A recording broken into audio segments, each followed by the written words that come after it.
చీమలు పడుతున్నాయని చక్కెర డబ్బాకి కారం అని రాసి పెట్టారనుకోండి వంటగదిలో, చీమలు పట్టడం మానేవు. స్వభావం మారదు. కొత్త జన్మ తీసుకున్నప్పుడు, మీరు మారుమనసు పొందినప్పుడు స్వభావం మారుతుంది.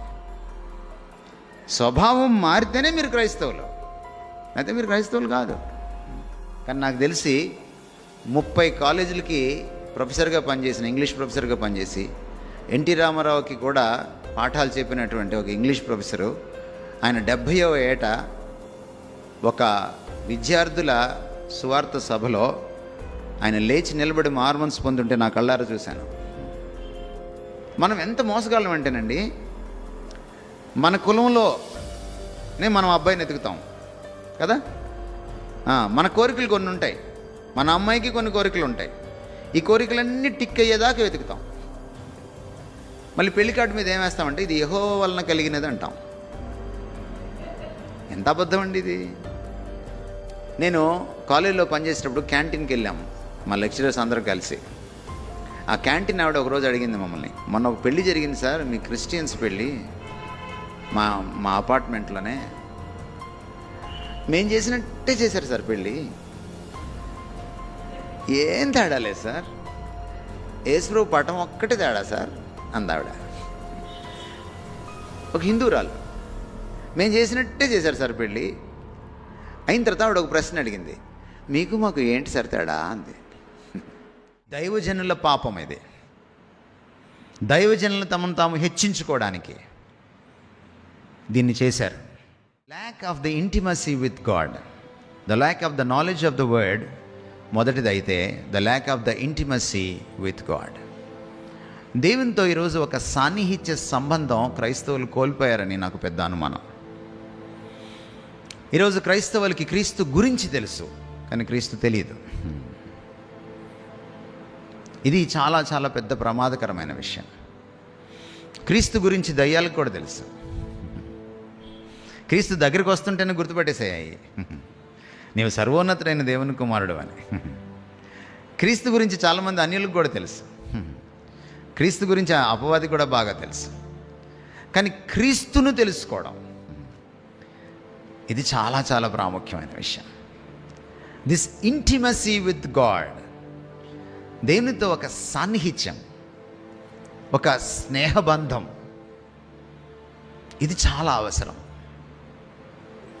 ఈరోజు మన ఉద్యోగాల వల్ల కావచ్చు, మన జీవనశైలి మారడం వల్ల కావచ్చు, లేకపోతే ఈరోజు క్రైస్తవ్యాన్ని పాడు చేసినటువంటి కొన్ని సంఘాల వల్ల కావచ్చు, లేకపోతే యూట్యూబ్ స్పీకర్ల వల్ల కావచ్చు, లేకపోతే ఈ రోజున క్రైస్తవంలోకి కొత్తగా వచ్చి చేరినటువంటి కొన్ని దరిద్రపు పోకళ్ళ వల్ల కావచ్చు, మనం ఈ రోజున ఇంటిమసీ విత్ గాడ్ మనకు లేదు, దేవునితో సాన్నిహిత్యం మనకు లేదు.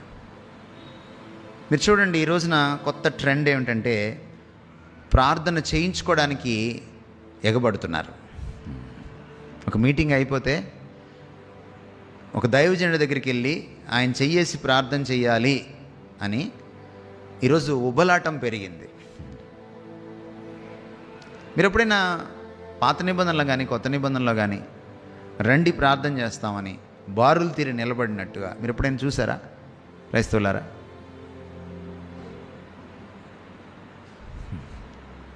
లిటిల్ ల్యాంప్ చర్చ్లో వాళ్ళు కానీ బయట నుంచి వచ్చిన వాళ్ళు కానీ చెప్తారా నాకు?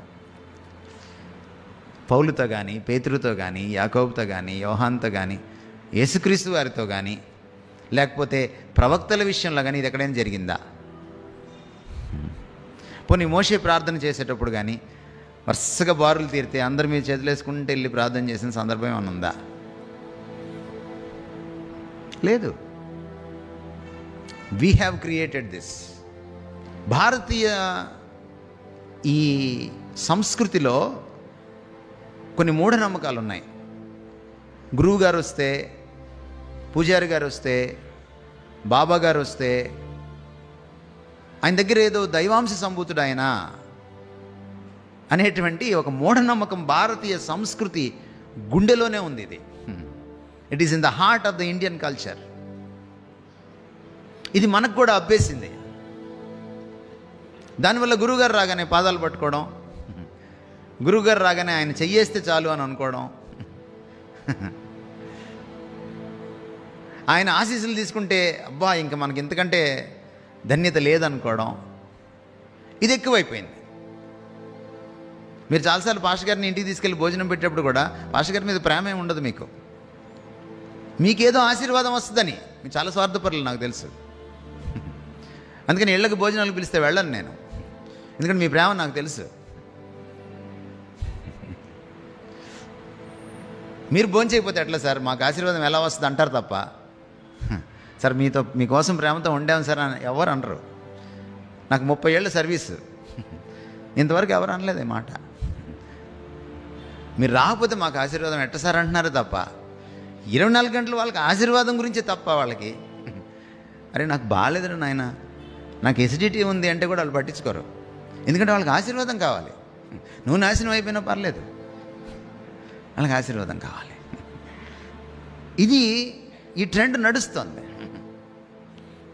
అందువల్ల ఏమిటంటే పాస్టర్ గారి దగ్గరికి వచ్చి ప్రేయర్ చేయించుకోవడం ఎక్కువైంది. ప్రేయర్ చేయించుకోవడం ఎక్కువైంది తప్ప చేసుకోవడం తగ్గిపోయింది.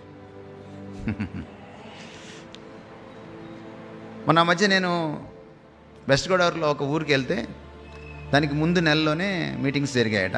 చెన్నై నుంచి ఒక పెద్ద దైవజనుడు వచ్చాడు. నాకు అక్కడ చెప్తున్నారనమాట, అన్న రాత్రి మొదలు పెడితే మీటింగ్ అయిన తర్వాత ఉదయం 4:30 దాకా ప్రార్థన చేస్తూనే ఉన్నారన్న, ఆయన వరుసగా నిలబడి ఉన్నారు అని అన్నాడు. మరి మధ్యలో ఆయన భోంచేయలేదా అని అడిగాను, నాకు అనుమానం వచ్చి. ఎందుకంటే ప్రీచర్లు కూడా స్వార్థపరలే కదా. అంటే లేదన్నా మధ్యలో బ్రేక్ ఇచ్చారు, ఆయన భోజనానికి వెళ్ళొచ్చారు. మరి వీళ్ళు వెళ్ళా పాపం. ఏమొస్తుంది? ఏం రాదు. చాలామంది ఏమనుకుంటున్నారంటే ప్రార్థనలో శక్తి ఉందనుకుంటున్నారు, దైవజనుల్లో శక్తి ఉందనుకుంటున్నారు. No never. యేసుక్రీస్తు వారు గెత్సెమనీలో ప్రార్థన చేస్తే ప్రార్థనలోంచి శక్తి రాలేదు ఆయనకి. పరలోకం నుండి దేవదూత వచ్చి ఆయన బలపరచాడని రాయబడింది. నెవర్. దైవజనుడు ఏదైనా ప్రార్థన చేసి ఇస్తే ఆ వస్తువుకి ఏదో మహిమ ఉందనుకుంటున్నారు. యేసుక్రీస్తు వస్త్రపు చెంగుని పట్టుకున్నప్పుడు 12 సంవత్సరాలు రక్తస్రావం రోగంతో బాధపడుతున్న ఆ మహిళ, ఆయన ప్రభావం నా నుండి వెడలినది అన్నాడు, నా వస్త్రం నుంచి వెళ్ళింది అనలేదు ఆయన. ప్రభావాలు, దైవ ప్రభావం వస్త్రంలో ఉండదు. వస్త్రంలో ఉంటే రోబు ఇప్పుడు దాకా దాచిపెట్టి ఉండేవాళ్ళు. యేసుక్రీస్తు వారి అంగి ఇప్పుడు దాకా దాచిపెట్టి ఉండేవాళ్ళు. అపోస్తలులు నీడ పడితే కూడా స్వస్థత పొందారు, కానీ వాళ్ళు నీడని నమ్ముకోలేదు.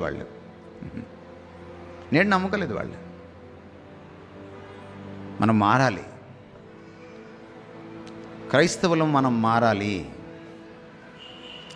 శక్తి వస్తువుల్లో ఉండదు, ప్రార్థనలో ఉండదు, ప్రార్థించే వాళ్ళలో ఉండదు, దైవజనుల్లో ఉండదు.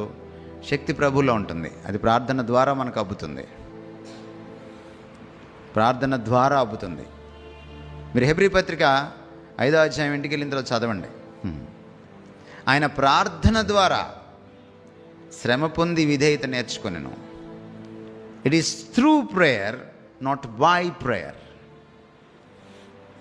ఈ ప్రిపోజిషన్ చాలా ఇంపార్టెంట్. ఈ విభక్తి చాలా ప్రాముఖ్యమైనది. విభక్తిలో చాలా అర్థాలు ఉంటాయి. ఇది చాలా అవసరం. కనుక మనం ప్రభువుతో ఆయన ప్రార్థనలో ఏకాంతంగా గడపడం మనం నేర్చుకోవాలి. సాన్నిహిత్యం ఎట్లా వస్తుందండి? ప్రార్థనలో నేను ఒంటరిగా ప్రభువుతో గడపాలి. ఒక వ్యక్తి ఎప్పుడు నాకు ఫ్రెండ్ అవుతాడు? నేను ఎక్కువగా అతనితో గడపాలి, అతనితో సంభాషించాలి, అప్పుడే నాకు ఫ్రెండ్ అవుతాడు.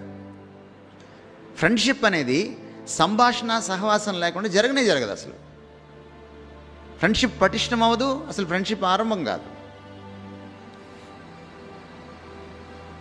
You can be a friend only when you give time, only when you spend time, only when you communicate and converse, only when you have communion. దేవునితో మనం గడపకుండా, సమయం ఇవ్వకుండా, ఆయనతో సంభాషించకుండా, ఆయనతో సహవసించకుండా, స్నేహించకుండా మనకి సాన్నిహిత్యం డెవలప్ కానే కాదు. చాలామందికి ప్రేయర్ అంటే ఏంటంటే, క్రైస్తవులకి మన చిట్టా తీసుకెళ్ళి ఆయన దగ్గర చదవడం. That's a very bad prayer అండి.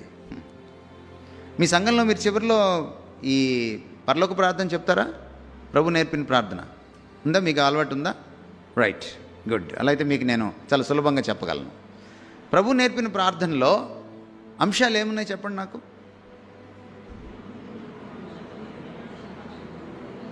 మళ్ళీ ప్రార్థన చదువుతున్నారు తప్ప అంశాలు ఏంటో చెప్పట్లేదు. ఏమండి?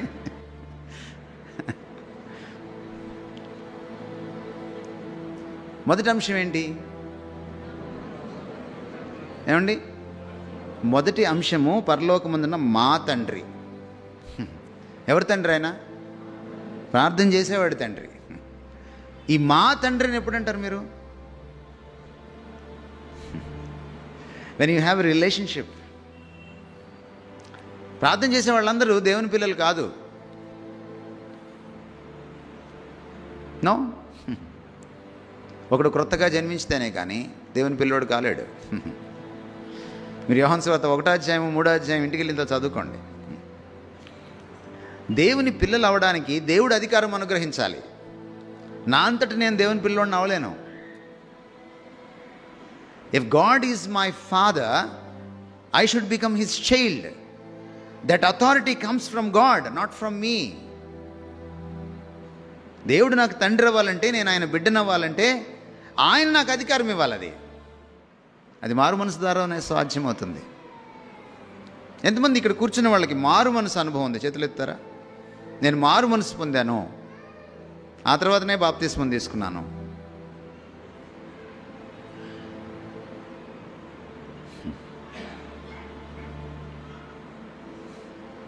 మేబీ మీ చర్చ్ పేరు మార్చుకోవాలి మీరు.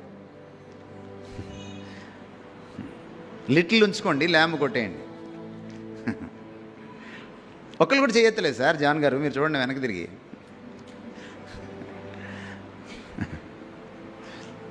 ఎందుకు ఈ ల్యాంబ్? ఎవరు అయినా లిటిల్ ల్యాంబ్ అంటే ఏంటి? చిన్న గొర్రెపిల్ల కదా. ఎవరి గొర్రెపిల్ల? మన పాపాల కోసం చచ్చిపోయిన గొర్రెపిల్ల. మరి మీరు మార్మన్స్ పొందకపోతే ఎలాగా? బాప్తిస్మం మనం పరలోకానికి తీసుకెళ్ళలేదు. బాప్తిస్మం భూలోకం కోసం, రక్షణ మారు మనసు పరలోకం కోసం. రక్షణ అంతర్గతమైంది, అంతరాత్మలో జరిగేది. అది గాలి ఎక్కడి నుంచి వీచినో ఎక్కడికి పోవునో ఎవడికి ఎలాగో తెలియదో, లోపల అంతర్గతంగా జరిగే ఈ పునర్జన్మ, ఈ క్రొత్త జన్మ ఎవరికి తెలియదు. ఆ జన్మ పొందినవాడికే తెలుస్తుంది, దేవుడికే తెలుస్తుంది.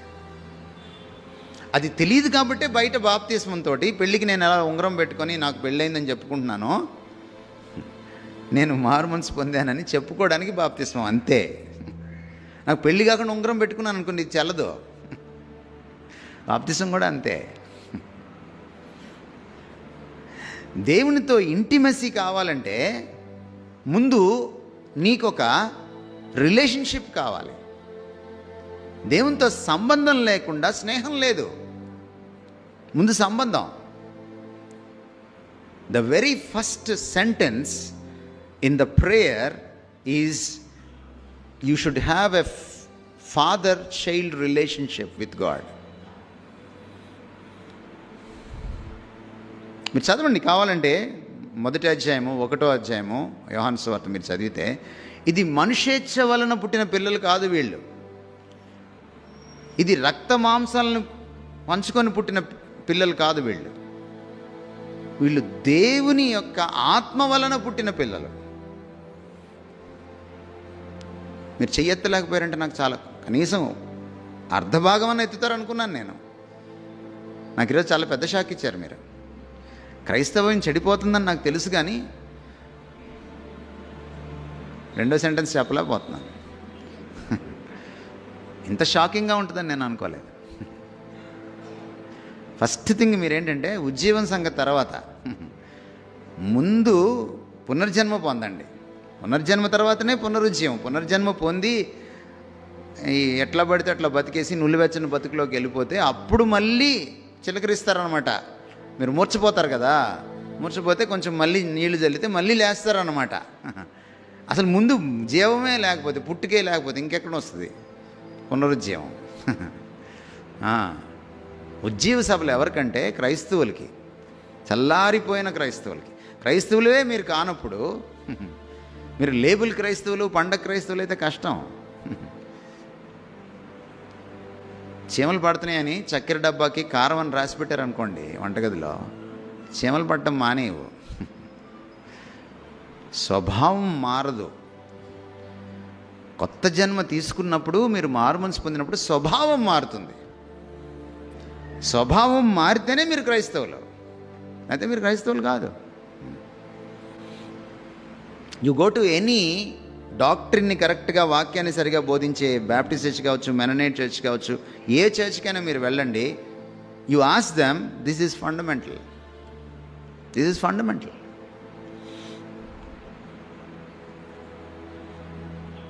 కనుక ప్రభువుతో మీరు గడపాలి. ప్రభువుతో గడిపినప్పుడు మీకు ఆ నీడ్ అర్థమవుతుంది. అవును, నేను మారాలి. మొట్టమొదట ప్రభువుని ఎదుర్కొన్నాడు యెషయా అనే ప్రవక్త. మీరు యెషయా గ్రంథం 6వ అధ్యాయం చదవంగానే, ప్రభువుని చూడంగానే అతని రియాక్షన్ ఏంటంటే, అయ్యో నేను పాపిని, అపవిత్రమైన పెదవులు కలవాడిని, అపవిత్రమైన పెదవులు ఉన్న ప్రజల మధ్య జీవిస్తున్నవాడిని. ఎప్పుడు అర్థమవుతుంది మీ పాపం మీకు? మీరు అనుకోవచ్చు, మేము వ్యభిచారం చేయట్లేదు, మేము నరహత్య చేయట్లేదు, మేము ఎవరిని మోసం చేయట్లేదు. కానీ మీరు చాలాసార్లు కుళ్ళుకుంటారు, చాలాసార్లు మీరు గుసగుసలాడతారు, గాసిప్ చేస్తారు, చాలాసార్లు మీరు అత్యాశాపరులుగా ఉంటారు, చాలాసార్లు మీరు మీ ఇంట్లో తల్లిదండ్రులకి విధేయత చూపించాల్సినంత చూపించరు, చాలాసార్లు మీరు అబద్ధాలు ఆడతారు, చాలాసార్లు మీ భార్యను ప్రేమించాల్సినంతగా మీరు ప్రేమించరు, భర్తకి లోబడాల్సినంతగా లోబడరు. ఇవన్నీ మన పాపాలే.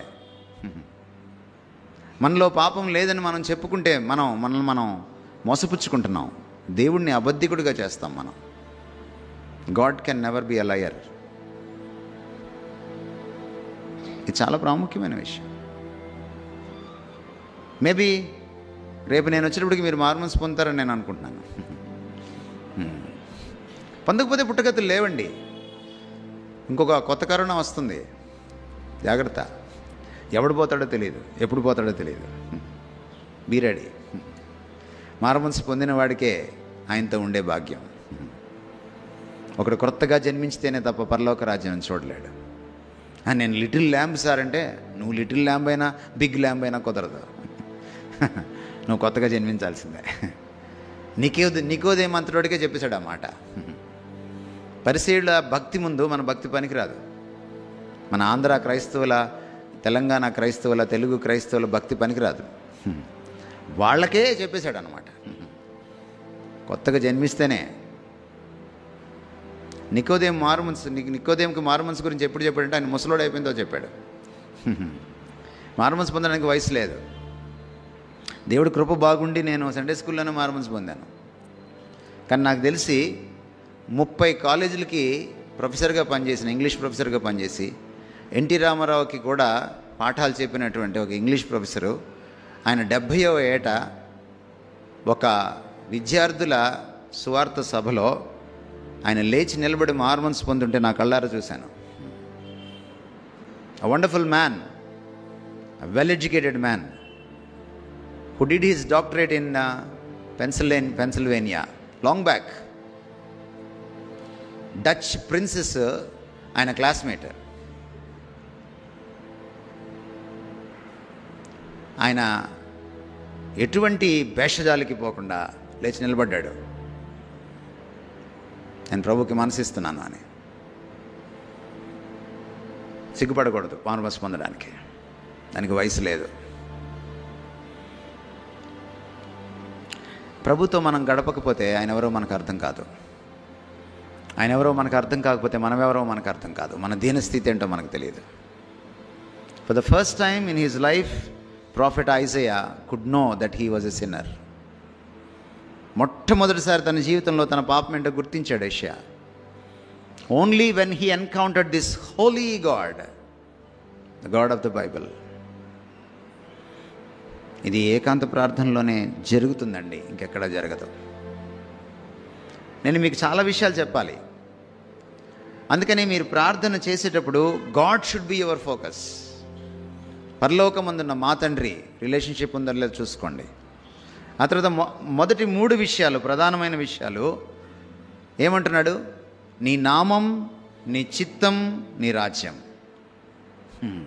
ఈరోజు మన ప్రార్థనలు ఎలా ఉన్నాయి తెలుసా?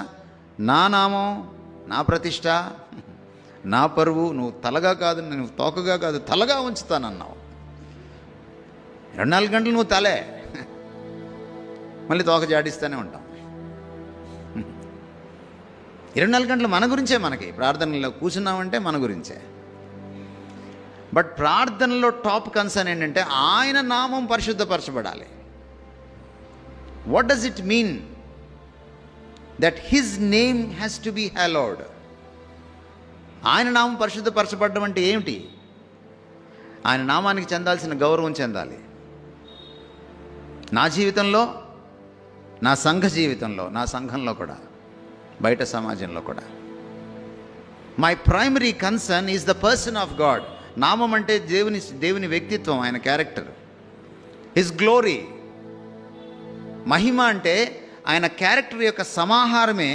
The weight of all his personality is his glory. English వచ్చిన వాళ్ళు ఎవరైనా మీరు వెయిట్ ఆఫ్ గ్లోరీ అనే సిఎస్ లూయిస్ పుస్తకం దొరికితే చదువుకోండి. ఆయన నామం పరిశుద్ధపరచబడాలి. నా ప్రతిష్ట కంటే ఆయన ప్రతిష్ట ప్రాముఖ్యం, నా పరువు కంటే ఆయన పరువు ప్రాముఖ్యం, నా కీర్తి కంటే ఆయన కీర్తి ప్రాముఖ్యం. మీ ప్రార్థనలో ఎప్పుడైనా ఇలాంటి కన్సర్న్ తొణికిసలాడిందా? వల్లి వేస్తున్నాం మనం ప్రార్థన అంతే.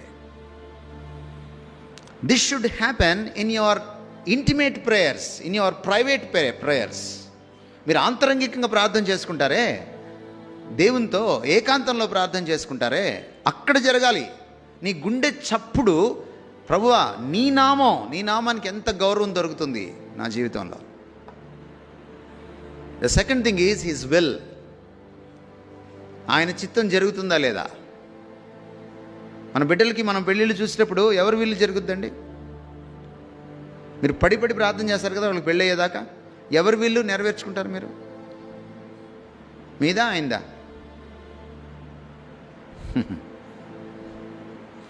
అసలు మారు మనసే లేనప్పుడు ఆయన వెళ్ళి మీకేం తెలుస్తుంది అసలు? మనం ఎంత మోసగాళ్ళం అంటేనండి, మన కులంలోనే మనం అబ్బాయిని ఎతుకుతాం కదా. మన కోరికలు కొన్ని ఉంటాయి, మన అమ్మాయికి కొన్ని కోరికలు ఉంటాయి. ఈ కోరికలన్నీ టిక్ అయ్యేదాకా వెతుకుతాం. మళ్ళీ పెళ్లి కార్డు మీద ఏం వేస్తామంటే ఇది యెహోవా వలన కలిగినది అంటాం. ఎంత అబద్ధం అండి ఇది. ఇది నా కన్నులకు ఆశ్చర్యం అంట. నీ కన్నులకు కాదు, నిన్ను చూసి ఆయన ఆశ్చర్యపోతాడు. నన్ను ఎప్పుడు అడగలేదు, నా మనసు ఎప్పుడు తెలుసుకోలేదు, ఇది నా వలన కలిగింది అంటుంది ఏమా.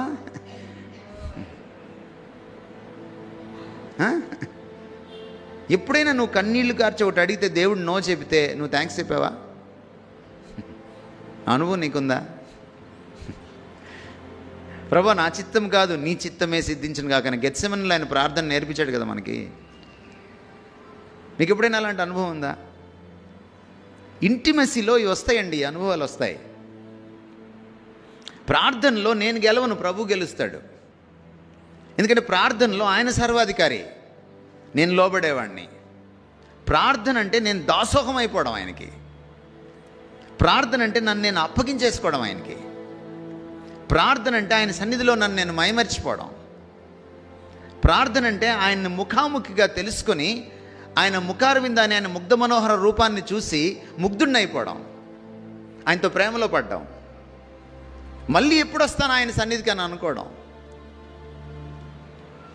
దిస్ ఈజ్ ఇంటిమసీ అండి. When you have that concern for the person of God, it happens. When you have that concern for the will of God, it happens. ఆయనని ఎరగడం, ఆయన చిత్తం చేయడం, దానికి తమని సిద్ధం చేసుకోవడం ప్రార్థన. అండ్ థర్డ్లీ హీ సేస్, నీ రాజ్యము వచ్చునుగా కానీ ప్రార్థన చేయాలి. My third top concern in the prayer should be his ministry. చర్చిలో ఎంతమంది ఇన్వాల్వ్ అవుతారు మీరు? చర్చ్ మినిస్ట్రీలో ఎంతమంది ఇన్వాల్వ్ అవుతారు ఇక్కడ కూర్చున్న వాళ్ళలో? లేకపోతే మీరు వచ్చిపోయే బ్యాచా? ఇక్కడ 100కి 80 మంది చర్చ్ మినిస్ట్రీలో ఇన్వాల్వ్ కారు, నేను చెప్పగలను. ఏం సార్, ప్రెసిడెంట్ గారు ఎండోర్స్ చేస్తున్నారు, thank you sir. This is the tragedy of every church. Let me tell you this, not only little lamb church. మీరు మహా అంటే ముందుకు ఎప్పుడు వస్తారంటే ఆ కానుకల పెట్టిలో కృతజ్ఞత వేస్తారు చూసారా, అది కూడా మీరు అక్కడ మీ పేరు చదవకపోతే నెక్స్ట్ టైం వేరు మీరు. అందులో కూడా మీకు స్వార్థం ఉంటుంది. ఎక్కడో చర్చికి ఒకళ్ళు ఉంటారు, రహస్యంగా వచ్చి 1 లక్ష రూపాయలు అక్కడ ఇచ్చేసి వెళ్ళిపోయి పేరు కూడా రాయకుండా వెళ్ళిపోయేవాళ్ళు. చర్చికి ఒకళ్ళు ఉంటారు. మీ పేరు చదివినా ఆ అమౌంట్ పెద్దదైతే, అమౌంట్ చదవకపోయినా గొడవే చర్చిలో. స్వార్థపరులం సార్ మన భక్తి మంచిది కాదు. మనం దేవుడికి ఇచ్చేటప్పుడు కూడా ఎంత పుచ్చుకున్నామో చూసుకుంటాం. మనం క్రైస్తవ మార్వాడీలం.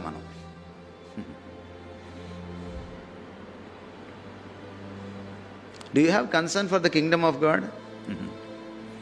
For the ministry of the kingdom of God? ఇది చాలా అవసరం. నేను కాలేజీలో పనిచేసేటప్పుడు, ఇంగ్లీష్ టీచ్ చేసేటప్పుడు, మాది క్యాథలిక్ బిషప్ కాలేజ్. నేను ఒక కండిషన్ చెప్పాను మా ఫాదర్ గారికి, మా క్యాథలిక్ ఫాదర్, మా ప్రిన్సిపల్.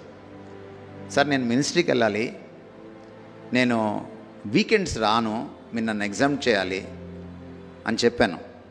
చెప్పి అంతా మాట్లాడుకున్న తర్వాత, శాలరీ అంతా ఫిక్స్ అయిన తర్వాత, నేను మినిస్ట్రీకి వెళ్తున్నప్పుడు నేను ఆయనకి అప్లై చేసుకోవాల్సి వస్తుంది. ఈ టైంలో మినిస్ట్రీకి వెళ్తున్నాను, ఈ టైంలో. కాలేజ్లో మాత్రం ఖచ్చితంగా పాఠాలు చెప్తాను, నేను అన్యాయం చేయను, మీకు ఇష్టమైతే చేరతానని చెప్పాను. కానీ నాకు 70% కూడా వచ్చేది కాదు శాలరీ. ఎందుకంటే నువ్వు ఈరోజు రాలేదని ఆయన కట్ చేసుకుంటే వెళ్ళేవాడు. మినిస్ట్రీకి వెళ్తే ఈయన కాలేజీలో పనిచేస్తున్నాడు, ఈయనకేమి ఇవ్వకపోయినా పర్లేదని వాళ్ళు ఏమి ఇచ్చేవాళ్ళు కాదు. 2 దశాబ్దాలు నడిచిపోయినాయి అలాగా. But I enjoyed ministering God and his people with the word. నువ్వు ప్రభుని ప్రేమించావని ఏంటి లెక్క? సో ఇవి టాప్ కన్సర్న్స్ అవ్వాలి. ఇవి చెప్పిన తర్వాత ఏమంటున్నాడు ఆయన? మీరు హోల్ ప్రేయర్ అంతా మీరు చదివితే, ప్రభు నేర్పిన ప్రార్థనలో మీ భౌతిక అవసరం ఒక్కటే కనపడుతుంది మీకు. మాకు కావాల్సిన అందిన ఆహారం నేడు మాకు దయచేయండి. The only one thing. టోటల్గా 6 ఐటమ్స్ ఉంటే అవుట్ ఆఫ్ 6 1 అంటే పర్సంటేజ్ ఎంత సార్? మీరు చెప్పండి నాకు. కానీ ఈ రోజున మనం ప్రార్థన చేస్తే our prayers are dominated by our selfish things, our physical needs. మనకి ఇంటిమసీ ఎట్లా వస్తుంది దేవుడితో?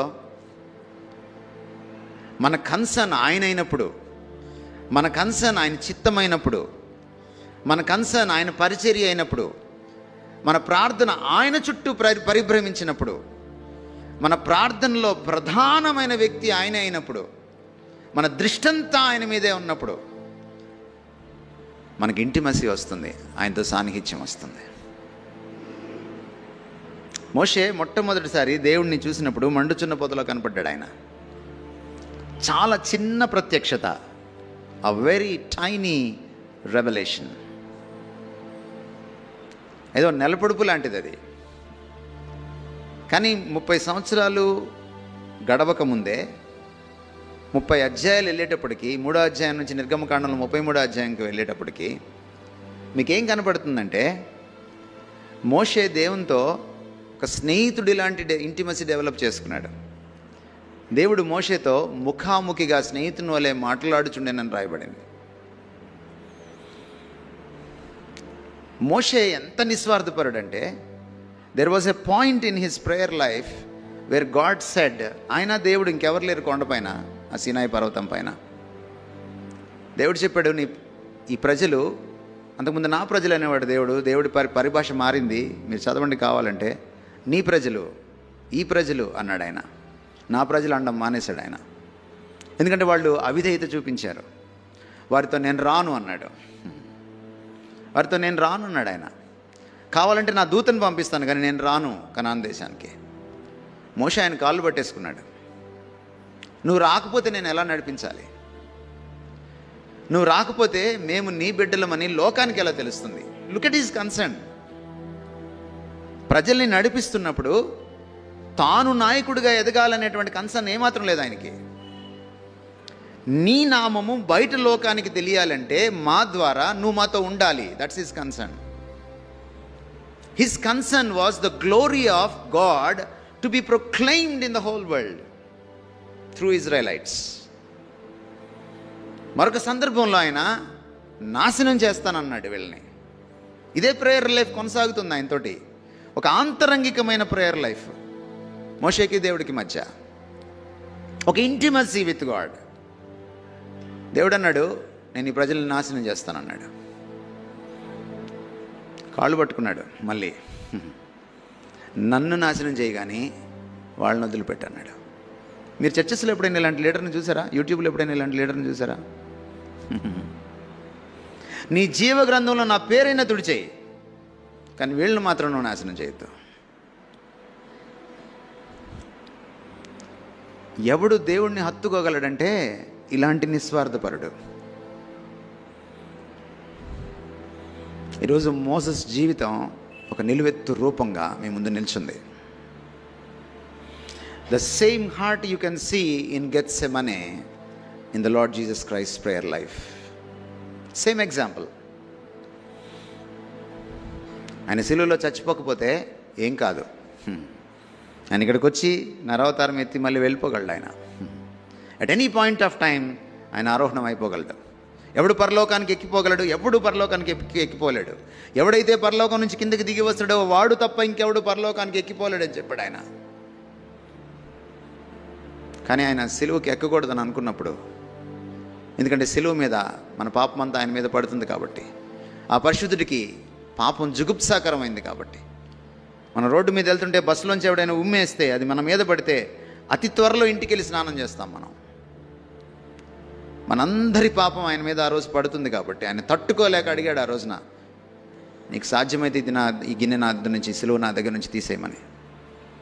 But ultimately he sacrificed his life మనందరి కోసం. ఒక నిస్వార్థానికి, త్యాగానికి పరాకాష్ఠ అది. ఈవెన్ మోసెస్ నిస్వార్థం కూడా పనికిరాదు.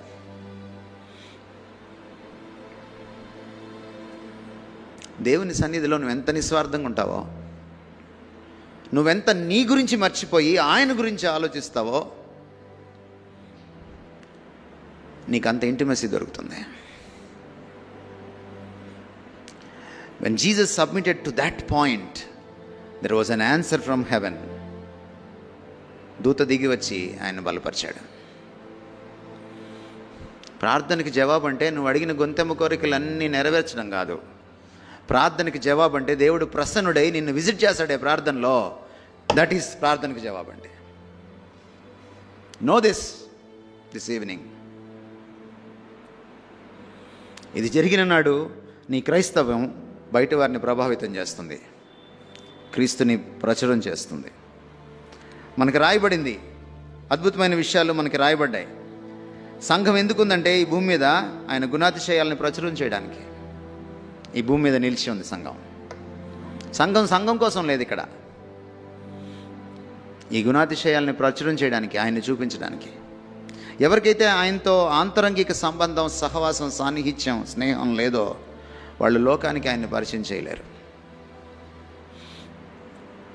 The third thing that I want to tell you is lack of witnessing. ఈరోజు సంఘాలు ప్రభువుని పరిచయం చేయడం మానేసినాయి. క్రైస్తవ జీవితాలు ఎలా ఉన్నాయంటే ఇతరులకి పరిచయం చేయడం మానేసినాయి. సువార్త కూడా ఒక ప్రోగ్రాం అయిపోయింది. సంఘం ఒక ప్రోగ్రాం పెడుతుంది, ఆ ప్రోగ్రాం ప్రకారం ఒక ఊరికి వెళ్తాం, ఒక ప్లేస్కి వెళ్తాం, అక్కడ ఏదో ఒక కార్యక్రమం చేస్తాం, మళ్ళీ వచ్చేస్తాం, మేము సువార్త ప్రకటించామని.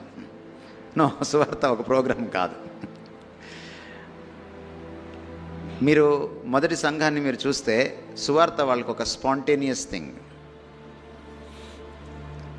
మొదటి సంఘంలో వాళ్ళు సంఘం ఏర్పడక ముందు దేవుడు చెప్పాడు వాళ్ళకి, మీరు ఇక్కడే ఉండండి, నేను మీ మీదకి పరిశుద్ధాత్మను పంపిస్తాను, ఆయన వచ్చినప్పుడు మీరు శక్తిని పొందుతారు, మీరు భూదిగంతముల వరకు నాకు సాక్షులై ఉంటారు. భూదిగంతముల వరకు మీరు సాక్షులై ఉంటారని ఆయన చెప్పాడు. అది ఒక కమాండ్గా చెప్పాడు, ఒక ప్రవచనంగా కూడా చెప్పాడు. ఆత్మ మనలో కార్యం జరిగించకుండా మనం సాక్షులుగా ఉండలేం. ఆ తర్వాత సంఘం పుట్టింది. పెంతెకొస్తు పేతురు ప్రసంగం తర్వాత మనం ఇందాక చదువుకున్న వాక్య భాగం. 3000 పైచిలకు మారుమనసు పొందారు. వాళ్ళ హృదయాల్లో గుచ్చబడ్డారు. మారుమనసు పొందిన తర్వాతనే వాళ్ళు బాప్తిస్మం తీసుకున్నారు. మీరు కావాలంటే చదువుకుని ఇంటికి వెళ్ళిన తర్వాత ఆ 41 నుంచి చదివారు కదా, ముందటి వాక్యం కూడా మీరు చదవండి, మీకు అర్థమవుతుంది.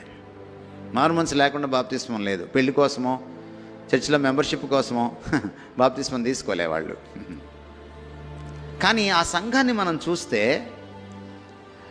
ప్రతి దినము వారికి రక్షింపబడిన వారిని చేరుస్తూ వస్తున్నాడు దేవుడు వాళ్ళకి. మీరు చదివిన వాక్య భాగంలో కూడా ఉంది అది. మీరు అలా చదువుకుంటూ వెళ్తూ ఉంటే సంఘం పైన విపరీతమైన హింస వచ్చింది. ఇక యెరూషలేములో సంఘం ఉండలేకపోయింది. అది వాళ్ళు ప్రాణాలు అరచేతిలో పట్టుకొని పారిపోతున్నారు. ఈ పారిపోతున్న సమయంలో ఎదురుపడిన వాళ్ళకి మీరేం చెప్తారు?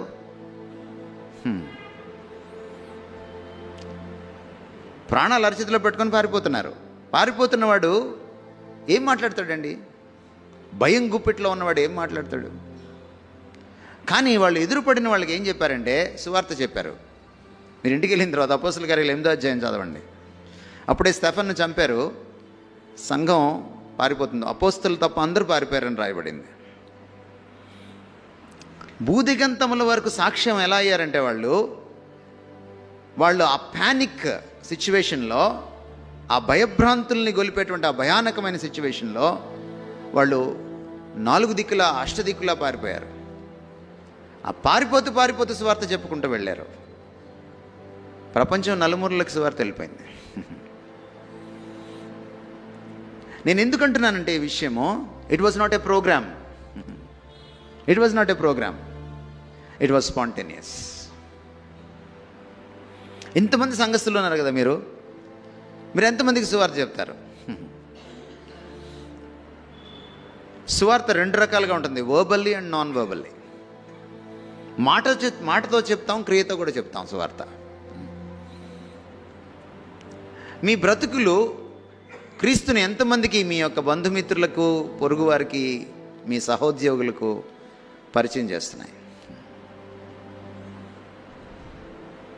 చాలామంది క్రైస్తవులతో సమస్య ఏంటంటేనండి, చర్చిలో వాళ్ళని అస్సలు గుర్తుపట్టలేము లోకస్తులని, వాళ్ళంత భక్తులుగా ఉంటారు. ఒకవేళ వాళ్ళ ఆఫీస్ కొలీగ్ ఎవరైనా వచ్చారంటే, ఈవిడేనా మన ఆఫీసులో అరిచే ఆవిడ అనుకుంటారనమాట. అంత అనుమానం కలుగుతుంది. కానీ ఇక్కడి నుంచి బయటికి వెళ్ళారంటే వాళ్ళని అస్సలు గుర్తుపట్టలేము వాళ్ళు భక్తులని. చర్చి నుంచి ఎవరైనా వెళ్ళారంటే వాళ్ళ ఆఫీస్కో చెప్పకుండా వాళ్ళ ఇంటికి వెళ్ళామంటే మనకు తెలిసిపోతుంది వాళ్ళు ఎంత లోకస్తులో. నేను కాలేజీలో పనిచేసేటప్పుడు క్యాంటీన్కి వెళ్ళాము, మా లెక్చరర్స్ అందరూ కలిసి. ఆ క్యాంటీన్ ఆవిడ ఒకరోజు అడిగింది మమ్మల్ని, మొన్న ఒక పెళ్ళి జరిగింది సార్, మీ క్రిస్టియన్స్ పెళ్ళి మా అపార్ట్మెంట్లోనే, మేము చేసినట్టే చేశారు సార్ పెళ్ళి, ఏం తేడా లేదు సార్, యేసుప్రభు పటం ఒక్కటే తేడా సార్ అందావిడ. ఒక హిందూరాలు, మేము చేసినట్టే చేశారు సార్ పెళ్ళి. అయిన తర్వాత ఆవిడ ఒక ప్రశ్న అడిగింది, మీకు మాకు ఏంటి సార్ తేడా అంది. ఈ రాత్రి మీకు చెప్తున్నాను నేను ముగించకముందు, క్రీస్తు నీ జీవితంలోకి వస్తే తేడా కనపడుతుంది. ఉజ్జీవం నీ జీవితంలో ఉంటే తేడా కనపడుతుంది. లోకానికి అభిముఖంగా నువ్వు ప్రయాణం చేయడమే నీ సాక్ష్యం. సాక్ష్యం అంటే నాకు చాలా సంవత్సరాలు పిల్లలు లేరు, పిల్లలు పుట్టారు, నా కడుపులో గడ్డొచ్చింది తీసేశాడు, బిడ్డ పుట్టాడు కాదండి సాక్ష్యం అంటే. ఇవి కాదు సాక్ష్యాలు. నా బ్రతుకు మారింది, అది సాక్ష్యం. నేను భార్యను కొట్టేవాడిని, ఇప్పుడు మానేశాను. నేను భర్తకు విధేయత చూపించేదాన్ని కాదు, ఇప్పుడు చూపిస్తున్నాను. మా అత్తకి నాకు పడేది కాదు, ఇప్పుడు ఆవిడ ఏమనట్లేదు. మా అమ్మకి అబద్ధాలు చెప్పి చాలా పనులు చేశాను కాలేజీలో, ఇప్పుడు అలా చేయట్లేదు. బ్రతుకు మారాలి. నేను దొంగతనంగా డబ్బులు కొట్టేసేవాడిని, ఇప్పుడు కొట్టేయడం మానేశాను. నేను లంచాలు తీసుకునేవాడిని ఆఫీసులో, ఇప్పుడు తీసుకోవట్లేదు. నేను టీచర్ని క్లాసులు ఎగ్గొట్టేదాన్ని, ఇప్పుడు ఎగ్గొట్టట్లేదు. నేను ఆలస్యంగా వెళ్ళి టైం ముందు వచ్చినట్టు వేస్తున్నాను ఒకప్పుడు, ఇప్పుడు కరెక్ట్ టైం వేస్తున్నాను. నేను పక్కన పల్లెటూరులో పనిచేస్తాను, సెలవు చీటీ పెట్టొస్తాను. నేను నెక్స్ట్ డే వెళ్ళి ఇన్స్పెక్టర్ ఎవరు రాకపోతే మళ్ళీ వెళ్ళి సెలవు చీటీ తుడిపేసి చించేసి మళ్ళీ సంతకం పెట్టేసేదాన్ని. కానీ ఇప్పుడు మారాను. ఇది విట్నెస్, ఇది సాక్ష్యం. ఇది జరిగిన నాడు మీకు ఉద్యమం వచ్చినట్టు, మీరు క్రైస్తవులైనట్టు, సంఘం ఉన్నందుకు ఒక సార్థకత దొరికినట్టు. దయచేసి గమనించండి. ఇది లేకపోతే మీరు ఎన్ని వారాలు ఎంత కాలం సంఘానికి వచ్చినా కూడా అది వ్యర్థమే. ఇది ముసుకే. ఒకరోజు వస్తుంది, ఆయన న్యాయపీఠం ముందు మనం నించుంటాం. రెండు బ్యాచ్లు ఉంటాయి. మన సాక్ష్యాన్ని క్రీస్తు చెప్పే బ్యాచ్, మన సాక్ష్యాన్ని మనం చెప్పుకునే బ్యాచ్. క్రీస్తు ముందు ఆ రోజు నించున్నప్పుడు ఒక బ్యాచ్, నీ నామమున ఇది చేశాం అది చేశామని చెప్పారు వాళ్ళు. మీరెవరో నేను ఎరుగను అన్నాడు ఆయన. ఇంకొక బ్యాచ్ ఉంది, మౌనంగా నోటి మీద వేలేసుకొని అక్కడ కూర్చుంది. ఆయన చెప్పాడు వాళ్ళ గురించి సాక్ష్యం. వీళ్ళు నా కోసం ఇవి చేశారు, వీళ్ళు నా వాళ్ళు. రేపొద్దున చచ్చి పరలోకంకి వెళ్ళిన తర్వాత మీ సాక్ష్యం మీరే చెప్పుకుంటారా? మీ గురించి ఆయన సాక్ష్యం చెప్తాడా? మీరు ఏ బ్యాచ్లో ఉంటారో మీరు నిర్ణయించుకోండి. మీరు నిర్ణయం తీసుకుంటే ఉద్యమం ఇప్పుడే స్టార్ట్ అవుతుంది. అది సరి అయిన నిర్ణయం అయితే. Let me close. ఈ లోకం చాలా అశాశ్వతమైంది, మన జీవితాలు అశాశ్వతమైనవి, మనం తీసుకునే నిర్ణయాలు కూడా అశాశ్వతమైనవే. కానీ యేసుక్రీస్తు గురించి మనం తీసుకునే నిర్ణయం ఉంటుందే, అది శాశ్వత పరిణామాలు ఉంటాయి దానికి. ఇక్కడ ఈ అశాశ్వత లోకంలో అశాశ్వతమైన జీవితాల్లో ఉన్న మనం యేసుక్రీస్తు గురించి ఎలాంటి నిర్ణయం తీసుకుంటున్నాం అన్నది, దానికి శాశ్వతమైన పరిణామాలు, కాన్సిక్వెన్సెస్ అక్కడ ఉంటాయి.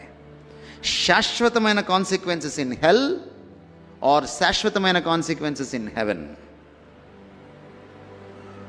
నిర్ణయం మీదే, చాయిస్ మీదే. తలలు వంచండి, ప్రార్థన చేసుకుందాం.